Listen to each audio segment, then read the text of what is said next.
తీసుకురావడానికి ఈరోజు భారతీయ జనతా పార్టీ కుట్ర చేస్తుంది. ఈరోజు ఎస్ఐఆర్ వెనకాల ఒక పెద్ద కుట్ర ఉన్నది.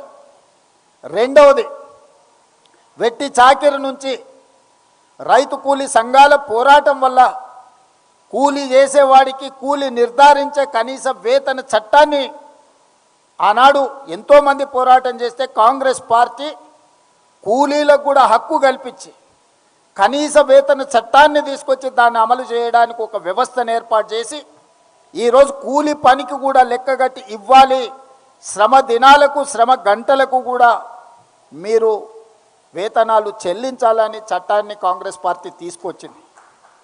వాళ్ళకు పని దొరకకపోతే పని కల్పించడానికే పని లేని పేదలకు, భూమి లేని పేదలకు, ఇల్లు లేని పేదలకు రక్షణ కల్పించడానికి, ఆహార భద్రత కల్పించడానికి మహాత్మా గాంధీ జాతీయ ఉపాధి హామీ పథకాన్ని తీసుకురావడం ద్వారా పేదల యొక్క ఆత్మగౌరవాన్ని పెంచాలి అని శ్రీమతి సోనియా గాంధీ గారు ఆలోచన చేసి మన్మోహన్ సింగ్ గారు ప్రధానమంత్రిగా ఉన్నప్పుడు ఈ చట్టాన్ని అమలు చేయడం జరిగింది.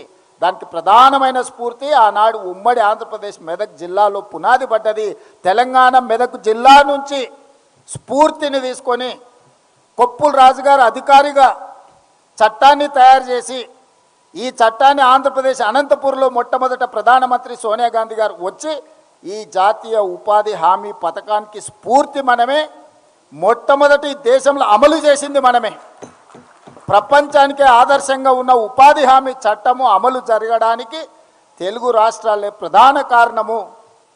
ఆనాడు సోనియా గాంధీ గారు, మన్మోహన్ సింగ్ గారు ఇక్కడి నుంచి పథకాన్ని ప్రారంభించారు. ఈరోజు ఉపాధి హామీ చట్టము అమలు జరిగితే గ్రామీణ ప్రాంతాలలో వలసలు ఆగిపోయినాయి, వెట్టి చాకిరి ఆగిపోయింది, ఆత్మగౌరవం పెరిగింది. పని దినాలకు, పని గంటలకు డిమాండ్ చేసి తీసుకునే పరిస్థితిలో కార్మికులు వచ్చిండ్రు, కూలీలు వచ్చిండ్రు. ఇవాళ అదానీ, అంబానీ లాంటి పెద్ద పెద్ద పారిశ్రామికవేత్తలకు అగ్వకు లేబర్ దొరకడం లేదు. కాబట్టి ఈ జాతీయ ఉపాధి హామీ పథకాన్ని గ్రామాలలో రద్దు చేస్తే మళ్ళీ గ్రామాలలో ఉన్న పేదలు వలసల పేరు మీద పట్టణాలకు తరలి వస్తారు. ఎప్పుడైతే పేదలు పట్టణాలకు వస్తారో అదానీ అంబానీలకు అగ్వకు కూలీలు దొరుకుతారు.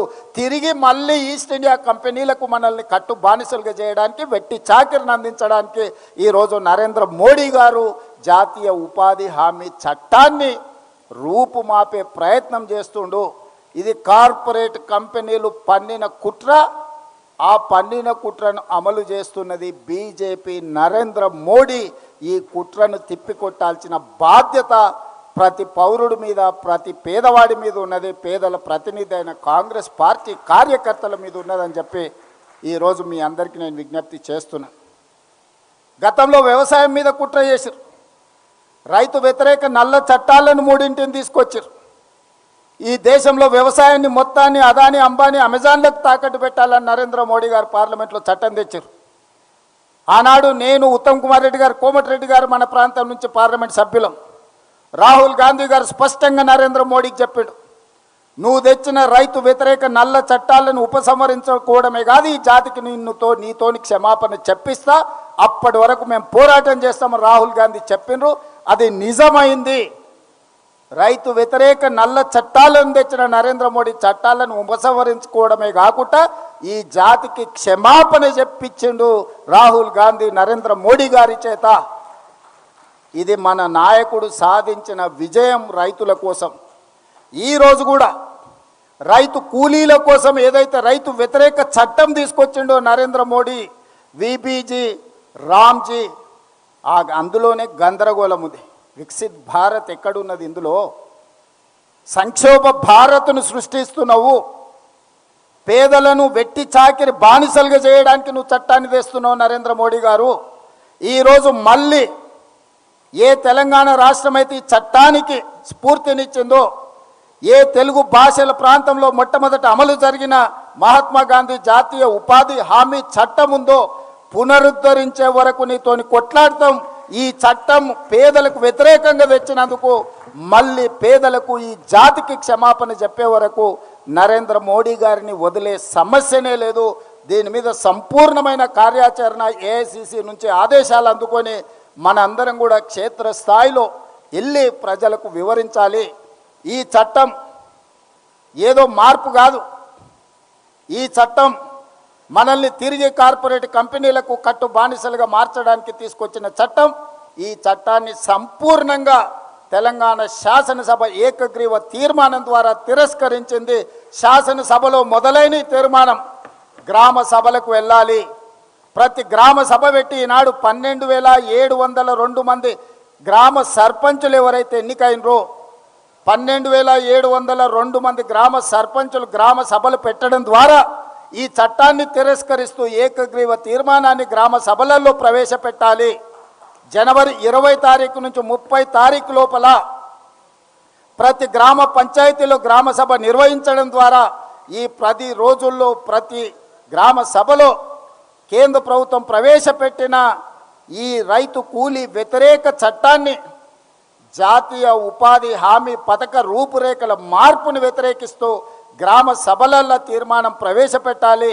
ఎగ్జాక్ట్గా ఏ తీర్మానం ప్రవేశపెట్టాలనో మొన్న శాసనసభలో సీతక్క గారు శాసనసభలో ప్రవేశపెట్టిన తీర్మానం యొక్క మ్యాటర్ని, ఆ వివరాలన్నిటిని కూడా గ్రామ సభలకు పంపాలి.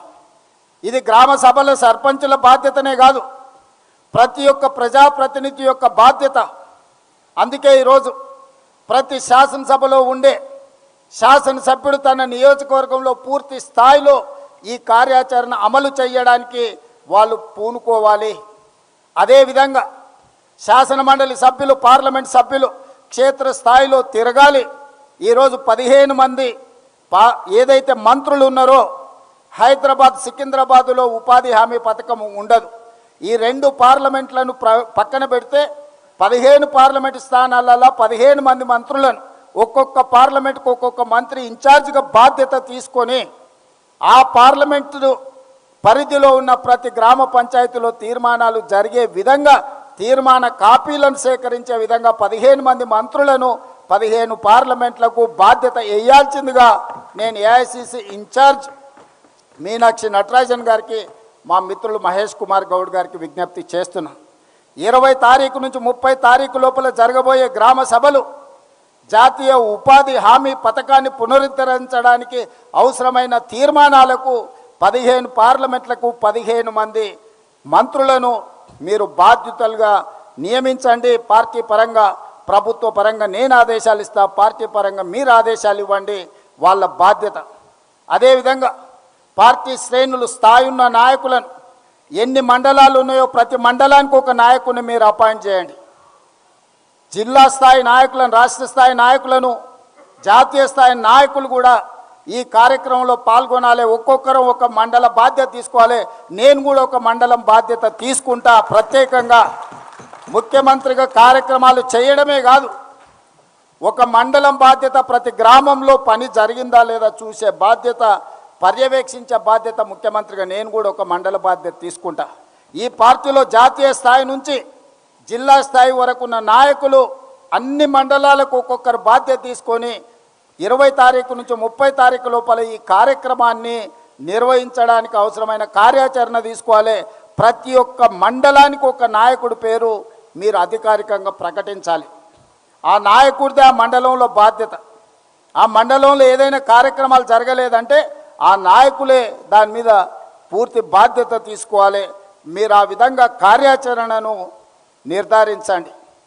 అదేవిధంగా ఫిబ్రవరి 3 తారీఖు నుంచి 9 ఉమ్మడి జిల్లాలు ఉన్నాయి మనకు. హైదరాబాదు జిల్లాలో ఉపాధి హామీ ఉండదు కాబట్టి మిగతా గ్రామీణ ప్రాంతాల్లో ఉన్న 9 జిల్లాలలో ఫిబ్రవరి 3 తారీఖు నాడు మహబూబ్ నగర్ జిల్లాలో మొదలుపెట్టి ప్రతిరోజు ఒక్క జిల్లాలో ఒక్కొక్క 1,00,000 మందితోని దీనికి వ్యతిరేకంగా పెద్ద ఎత్తున బహిరంగ సభలు చేద్దాం. 9 జిల్లాలు నేను పర్యటన చేస్తా. ఫిబ్రవరి 3 తారీఖు నాడు మొదలుపెట్టి 9 జిల్లాలల్లో నరేంద్ర మోడీ గారి యొక్క దుర్మార్గమైన ఆలోచన, పేద ప్రజల యొక్క వ్యతిరేక చట్టం, రైతు కూలీలను కట్టు బానిసలుగా మార్చడానికి చేస్తున్న ప్రయత్నాన్ని తిరస్కరిస్తూ 9 జిల్లాలల్లో పెద్ద ఎత్తున సభలు పెట్టాలి. ప్రతి సభకు ఒక మంత్రికి బాధ్యత ఇచ్చి 9 సభల నిర్వహణ కూడా దీన్ని ముందుకు తీసుకెళ్ళాలి. ఈ నిర్వహణ బాధ్యతను సమన్వయ బాధ్యతను పొంగులేటి శ్రీనివాసరెడ్డి గారిని తీసుకోవాల్సిందిగా నేను చెప్తున్నాను. టోటల్గా పర్యవేక్షణ, ఈ అన్ని కార్యక్రమాల పర్యవేక్షణకు ఈరోజు మహేష్ కుమార్ గౌడ్ గారు, బట్టి విక్రమార్క గారు, అక్క మీనాక్షి నటరాజన్ గారు, వీళ్ళు ముగ్గురు టోటల్ కార్యక్రమాలను పర్యవేక్షిస్తారు. ఈ కార్యక్రమాలకు రాష్ట్ర స్థాయిలోనే కాకుండా జాతీయ స్థాయిలో సోనియా గాంధీ గారు వస్తే అత్యంత సంతోషపడే వ్యక్తిని. ఎందుకంటే ఈ చట్టానికి రూపకల్పన చేసి ఈ చట్టాన్ని మనకు అందించింది శ్రీమతి సోనియా గాంధీ గారు. వారు ఒక కార్యక్రమంలో ఎక్కడైనా పాల్గొనే విధంగా, ముఖ్యంగా ఈ ఉపాధి హామీ చట్టాన్ని రాష్ట్రంలో అమలు చేస్తున్నది ఆ శాఖ పంచాయతీరాజ్ సీతక్క గారు. సీతక్క గారి నియోజకవర్గ ప్రాంతంలో పెద్ద బహిరంగ సభ పెట్టి సోనియా గాంధీ గారు, రాహుల్ గాంధీ గారు, లేకపోతే ప్రియాంక గాంధీ గారు ఎవరో ఒకరిని ఆ సభకు మొట్టమొదటి ప్రాధాన్యత శ్రీమతి సోనియా గాంధీ గారు. వారి ఆరోగ్య పరిస్థితి సహకరిస్తే వారిని తెచ్చే విధంగా, లేకపోతే ఖర్గే గారు, రాహుల్ గాంధీ గారు, ప్రియాంక గాంధీ గారిని తెచ్చే విధంగా మీ నియోజకవర్గ ప్రాంతంలో 1,00,000 మందితోటి ఈ చట్టాన్ని రద్దు చేయడానికి, నరేంద్ర మోడీ మీద యుద్ధం చేయడానికి కార్యక్రమాన్ని రూపకల్పన చేసుకోవాల్సిందిగా నేను వారికి సూచన చేస్తున్నా. ఇట్లా అన్ని రకాలుగా మనం ఈ కార్యక్రమాలను ఫిబ్రవరి 13 తారీఖు లోపల చేసుకుంటే ఫిబ్రవరి 1కి ఈరోజు బడ్జెట్ను ప్రవేశపెట్టబోతున్నారు. ఈ 20 తారీఖు నుంచి 30 తారీఖు లోపల మీరు చేసిన తీర్మానాలన్నిటినీ మన పార్లమెంట్ సభ్యులు గ్రామ సభల తీర్మానాన్ని తీసుకెళ్ళి లోక్సభలో రాహుల్ గాంధీ గారికి, రాజ్యసభలో మల్లికార్జున్ ఖర్గే గారికి ఇచ్చి ఈ అంశాలను పార్లమెంట్ సమావేశాలల్లో మొట్టమొదటి రోజు బడ్జెట్ సమావేశాలలోనే నరేంద్ర మోడీ గారు తెచ్చిన చట్టానికి వ్యతిరేకంగా నిరసన కార్యక్రమాలలో మన పార్లమెంట్ సభ్యులు కూడా పాల్గొనే విధంగా కార్యాచరణ నిర్ధారించుకోవాలి. దానికి ఏఐసిసి ఇన్ఛార్జ్ గారు, డిప్యూటీ సీఎం గారు, అదేవిధంగా పిసిసి అధ్యక్షులు సమన్వయం చేసుకొని జాతీయ స్థాయికి కూడా మనం అనుకుంటున్న కార్యాచరణని వాళ్లకు అందజేయాలి. అందుకే మిత్రులారా, ఈరోజు ప్రధానమైన ఉద్దేశం జాతీయ ఉపాధి హామీ పథకం రద్దుకు సంబంధించిన కార్యక్రమానికి తెలంగాణ రాష్ట్రం మొట్టమొదటి శాసనసభ మనమే వ్యతిరేకిస్తూ తీర్మానం చేసినాం. పెద్ద ఎత్తున గ్రామాన చిన్న చిన్న తండాలలో కూడా గ్రామ పంచాయతీలు ఉన్నాయి. ప్రతి తండాలో, ప్రతి గూడెంలో కూడా ఈ తీర్మానం జరిగితే నరేంద్ర మోడీ గారికి కనువిప్పు కలుగుతుంది. ఈ చట్టం పునరుద్ధరించే వరకు విశ్రమించని పోరాటం మనం చెయ్యాలి. మన అందరి సహకారం ఉండాలి, మన అందరం ముందుకు వెళ్ళాలి అని చెప్పి నేను ఈ సందర్భంగా మీ అందరికీ గుర్తు చేస్తున్నా. అదేవిధంగా మున్సిపల్ ఎన్నికలు కూడా రాబోతున్నాయని ఎన్నికల కమిషనర్ సమీక్ష చేస్తున్నారు. 2023లో ప్రభుత్వం ఏర్పడ్డది డిసెంబర్ మాసంలో.